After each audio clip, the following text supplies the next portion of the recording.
Bismillahirrahmanirrahim. Assalamu alaikum, dear all viewers. Welcome to my YouTube channel eLearn with Technologies. Dear all viewers, today's our lecture which is about McConkey-Eger. So let's start our lecture. What is McConkey-Eger or McConkey media? McConkey-Eger is a selective and differential media. McConkey-Eger हमारे पास एक media है जो जिसको हम selective भी कहते हैं और जिसको हम डिफरेंशियल भी कहते हैं। इसकी दो बड़ी रीज़न हैं, क्योंकि McConkey-Eger हमारे पास एक सेलेक्टिव मीडिया है।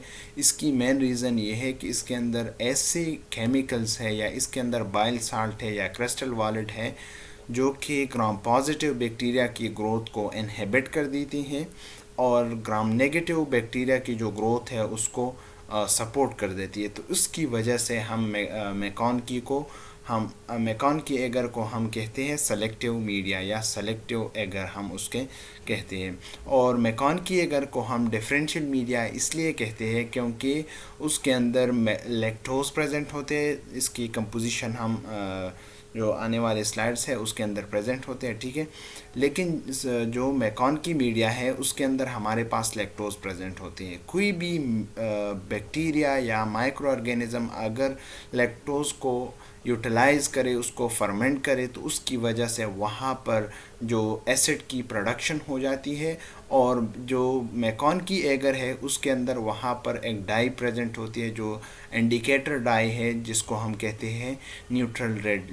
लेकिन ये in the presence of acid इसकी जो अपीयरेंस है वो पिंकिश कॉलोनी प्रोड्यूस कर देती है। लेकिन अगर वहाँ पर कोई भी बैक्टीरिया या माइक्रो ऑर्गेनिज्म लैक्टोज को यूटिलाइज नहीं कर सकता तो वहाँ पर डेफिनेटली एसिड प्रोड्यूस नहीं होगा। अगर एसिड प्रोड्यूस नहीं होगा तो न्यूट्रल रेड जो हमारे पास एक इंडिकेटर डाई है तो वो यूटिलाइज नहीं होगा।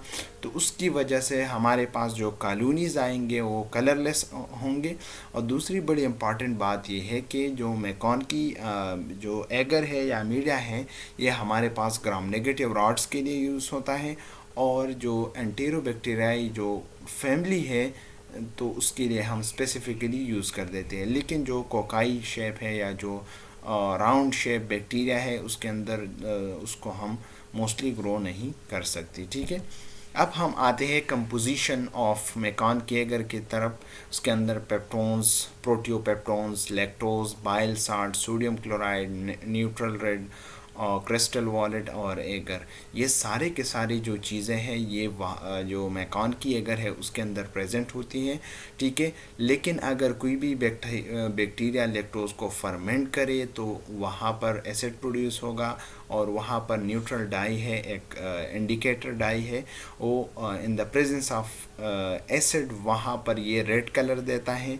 सोडियम क्लोराइड, बाइल साल्ट और जो क्रिस्टल वॉलेट है ये हमारे पास इसकी वजह से जो McConkey इसकी वजह से हमारे पास ये सेलेक्टिव है क्योंकि वहाँ पर आपको क्या कर देते हैं, इनहिबिट कर देते हैं ग्राम पॉजिटिव बैक्टीरिया की ग्रोथ को। और न्यूट्रल रेड की वजह से ये या न्यूट्रल रेड और लैक्टोज की वजह से ये क्या है, ये डिफरेंशियल है। अगर एक बैक्टीरिया लैक्टोज को फर्मेंट करेगा तो वहाँ पर न्यूट्रल रेड की वजह से पिंकिश कॉलोनी प्रोड्यूस होगा। और जो एगर है ये जस्ट हमारे पास सॉलिडिफाइंग एजेंट है, या एगर या जेलेटिन भी हमारे पास सॉलिडिफाइंग एजेंट है, ठीक है। और इसकी वजह से मीडिया जो है ना सॉलिडिफाई हो जाता है 37 डिग्री के ऊपर। और पेप्टोन्स और प्रोटियोपेप्टोन्स ये भी हमारे पास एक सोर्स ऑफ न्यूट्रिएंट है। अब हम आते हैं यूजेस ऑफ McConkey मीडिया हम यूज़ कर देते हैं for the isolation of gram negative bacteria. जितनी भी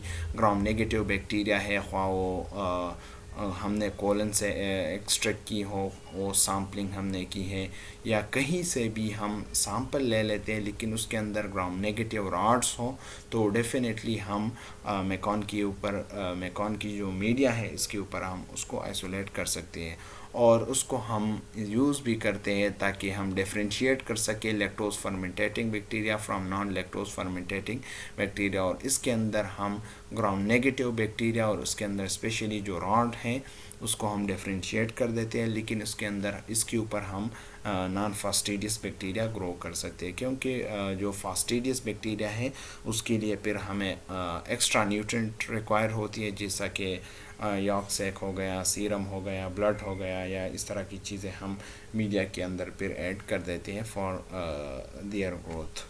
It is used for the isolation of coliforms and intestinal pathogen. जितनी भी पैथोजन है, ख्वाह वो इंटेस्टाइन के अंदर हो या वाटर के अंदर हो या डेयरी प्रोडक्ट के अंदर हो या जो बायोलॉजिकल स्पेसिमन है, जो भी स्पेसिमन है, लेकिन उसके अंदर अगर rod shape gram negative bacteria है मोस्टली, तो उसको हम आइसोलेट कर सकते हैं मैकॉनकी के ऊपर, और फिर हम उसकी जो कॉलोनीज़ के बेस पे या उसकी जो मॉर्फोलॉजी के बेस पे या उसकी जो कलर के बेस पे या उसकी जो डिफरेंट टाइप्स ऑफ कैरेक्टरिस्टिक के बेस पे हम उसको डिफ्रेंशिएट कर सकते हैं. अब हम आते हैं प्रिपरेशन ऑफ मैकॉनकी मीडिया. मैकॉनकी मीडिया हमारे पास 49.53 ग्राम्स हम ले लेते हैं. उसकी जो पाउडर फॉर्म हमारे पास आते हैं तो उसको हम 1000 ml के अंदर या 1 लीटर के अंदर हम डिज़ोल्व कर देते हैं. तो उसकी थ्रू हम या जो मैन्युफैक्चरर की जो इंस्ट्रक्शन होती है उसकी बेस पे हम उसको ले लेते हैं और उसको फिर क्या कर देते हैं, बॉयल कर देते हैं, ताकि इसके अंदर जितनी भी इंग्रेडिएंट है या पाउडर फॉर्म है वो डिज़ोल्व हो सके. फिर हम उसको स्टेरलाइज कर देते हैं with the help of autoclave, और ये मीडिया हमारे पास ऑटोक्लेवेबल है. 15 psi प्रेशर हम उसको देते हैं. 121 डिग्री तक जो टेम्परेचर है उसको हम उस तक हम राइज़ कर देते हैं, क्योंकि उसके अंदर जितनी भी एंडोस्पोर्स है या वेजिटेटिव फॉर्म है वो हमारे पास किल हो जाए. और 15 मिनट्स या 20 मिनट्स हम दे देते हैं. फिर हम उसको कूल डाउन कर देते हैं 40 या 37 तक, या और फिर हम उसको 45 तक या 40 तक उसको हम कूल डाउन कर देते हैं, और फिर हम उसको पोर कर देते हैं पेट्री प्लेट्स के ऊपर या पेट्री डिशेस के अंदर, और फिर हमें उसको सॉलिडिफाई कर देते हैं. फिर हम इसके ऊपर स्ट्रेकिंग या स्वॉबिंग जो भी हमने करना है या स्पेसिमन या सैंपल लगाना है तो हम कर सकते हैं. फिर हम उसकी जो रिज़ल्ट की इंटरप्रिटेशन है, जिस तरह की मैंने आप लोगों को बताया कि लैक्टोज फर्मेंटेटिंग स्ट्रैंड है और नॉन लैक्टोज फर्मेंटेटिंग, तो जितनी भी स्ट्रैंड है वो अगर लैक्टोज फर्मेंट कर रहे हैं तो वहाँ पर आपके साथ एसिड प्रोड्यूस होगा. अगर एसिड प्रोड्यूस हो रहा है तो in the presence of acid वहाँ पर एक केमिकल होता है या एक डाई प्रेजेंट होते हैं जिसको हम न्यूट्रल रेट कहते हैं.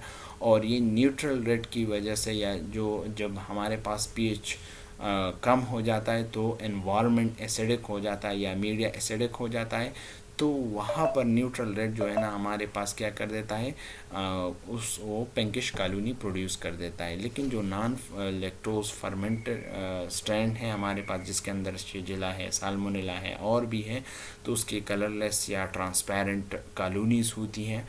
ठीक है, उसके अंदर कोई कलर इन्वॉल्व नहीं होता, क्योंकि वहाँ पर लैक्टोज की फर्मेंटेशन नहीं होती है और वहाँ पर न्यूट्रल रेट हम उसको एज अ डाई यूज़ नहीं कर सकते. तो that was all about MacConkey agar. I hope कि आप लोगों ने बहुत कुछ सीखा होगा. अगर कोई भी बंदा हमारे चैनल के ऊपर नया है तो काइंडली मेरे चैनल को सब्सक्राइब कर दीजिएगा और वीडियो को लास्ट तक ज़रूर देखिएगा, क्योंकि इसके अंदर आपको कुछ ना कुछ ऐसा चीज़ मिलेगा जो कि आपके लिए बहुत ही इंफॉर्मेटिव होगा. Thanks for watching.